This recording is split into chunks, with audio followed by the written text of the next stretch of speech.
What is going on, world? What's up, YouTube? It's Zero here. Today I'm bringing you guys a brand new League of Legends video, so let's get into it. So in today's video, guys, we're going to be talking about the League of Legends Worlds, which of course is the World Championship of League of Legends. And that being said, we're going to be going through the story so far, some of the narratives that are kind of unfolding before our eyes as we watch the tournament, and as we're in the early stages, of course, of the group stage in Berlin, Germany. So guys, one thing that really stands out to me was Game 1 of Worlds was Fnatic versus T1, which of course, guys, were two of my favorite teams in League of Legends going head-to-head. I absolutely am a massive fan of Faker on SKT Telecom, and then of course I'm a huge fan of Rekkles on Fnatic. And so watching these two players, but just these two teams compete at the highest level of League of Legends was something to behold. It seemed as though Fnatic kind of got off to a slow start in this tournament, but as the tournament has progressed,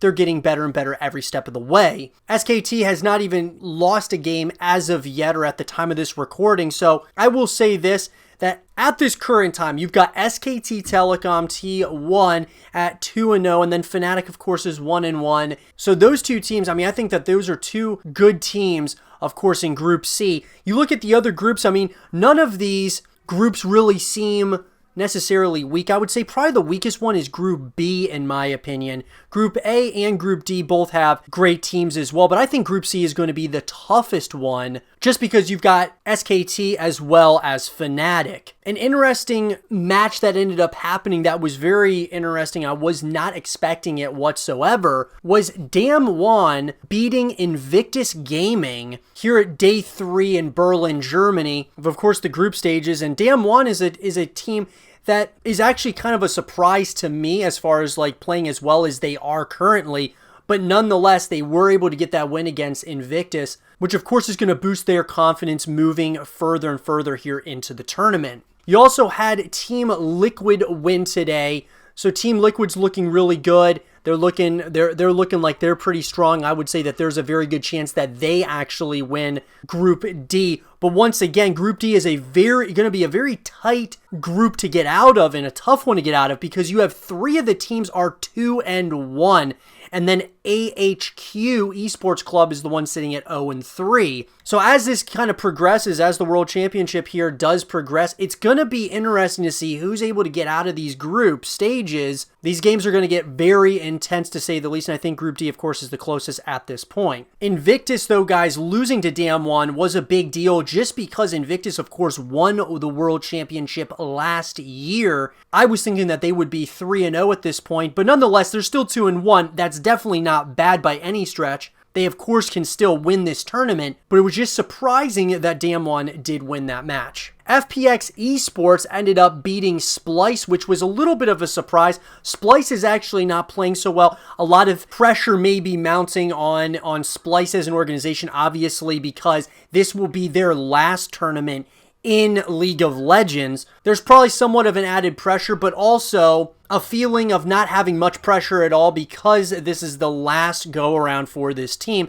It's hard to say, but FPX got the win today against Splyce. Also, GAM Esports did win as well today, actually getting in that win column, so they are now 1-1 in their group, along with now Griffin. So Team Griffin, guys, is actually a team that I think we're going to have to kind of also keep our eyes out for. They do seem like a team that is going to may not necessarily get really far into the tournament, but they're certainly a team that is going to give pretty much any team they play a run for their money. I liked what I saw from Griffin, and they did get as well into that win column. The big one of the day, though, guys, was G2. G2 looks very, very good at this point.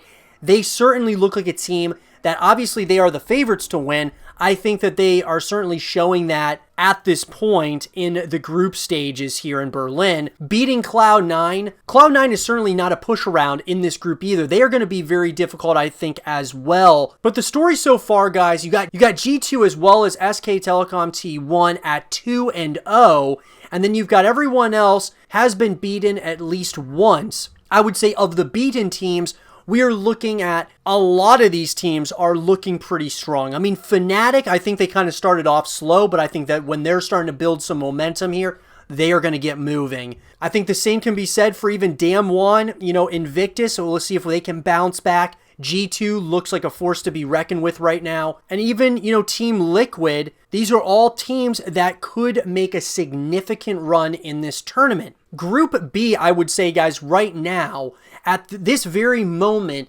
looks like the most wide open of all of those different groups, in all honesty. I mean, all those teams are 1-1 currently, and it's so hard to say who's going to come out of that group. It's really anybody's group to be had. It's just going to come down to execution and teamwork, obviously, to get out of that group. But like I said, guys, I thought that Group B, at this point, even coming into the tournament, felt like one of the weaker groups in the World Championship. I feel like it would have been nice to see, like, SKT or maybe Fnatic in Group B, one of those being in there. Because it seems like Group A, C, and D all are a lot more competitive, it feels like. Even though Group B is competitive, it just seems like those other three groups are a little bit stronger than Group B. But nonetheless, up to this point, guys, it has been a very exciting World Championship. The numbers are showing that there is so many people that are excited about Worlds. Guys, a lot of narratives that are going on around League of Legends right now, whether that be Faker going for his next ring, trying to continue his legacy and cementing himself as the greatest of all time, but also trying to cement himself as the greatest esports player of all time. And as he's pursuing that, you have guys like Reckless, as well as other teams and players that are trying to chase these guys down. Everyone, though, is trying to chase Invictus because they, of course, were the team to beat, simply because they are the defending champions. And I think G2, obviously, it being that favorite, has a lot of pressure on them as well. But let me know what you guys think so far, guys, in the World Championship. Who is looking the best in your opinion? Who do you think is going to be winning Worlds this year? Let me know what you guys think in the comment section below. Subscribe if you're new. Stay positive. And as always, I'll talk to you guys all in the next one. Peace.